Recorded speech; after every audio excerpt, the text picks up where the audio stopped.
Big boss में हो रहे हैं धमाके पे धमाके। अब मुनव्वर के लाइफ का धमाका भी देखने को मिल ही गया है।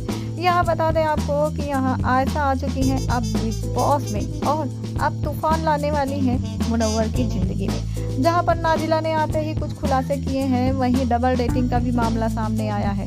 तो एक तरह से यहाँ आयशा ने यह भी खुलासा किया था कि आने से पहले उन्होंने कहा था कि मेरा किसी और से अब कोई भी रिश्ता नहीं है, सिर्फ जो भी है वो आयशा से है।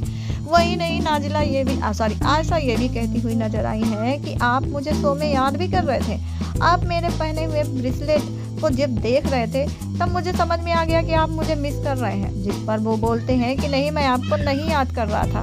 तो यहाँ पर उन्होंने कहा फिर आप मेरा ब्रेसलेट तो पहने थे। यहाँ पर बोलते हैं कि मुझे याद नहीं था कि वो आपका ब्रेसलेट है।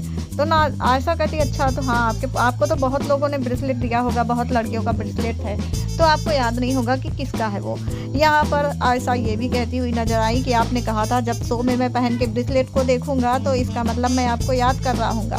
अब यहाँ पे भैया मुनव्वर की चोरी ये पकड़ी गई कि मुनव्वर पहले कहते हैं कि मेरे पास बहुत सारी ज्वेलरी है, उसमें आ गई होगी। फिर मुनव्वर कहते हैं ज्वेलरी में आ गई, मुझे पता नहीं चला। और उसके बाद फिर मुनव्वर की तीसरी स्टेटमेंट ये होती है कि मेरे पास कम ही ज्वेलरी है तो मैं उसे भी लेकर चला आया।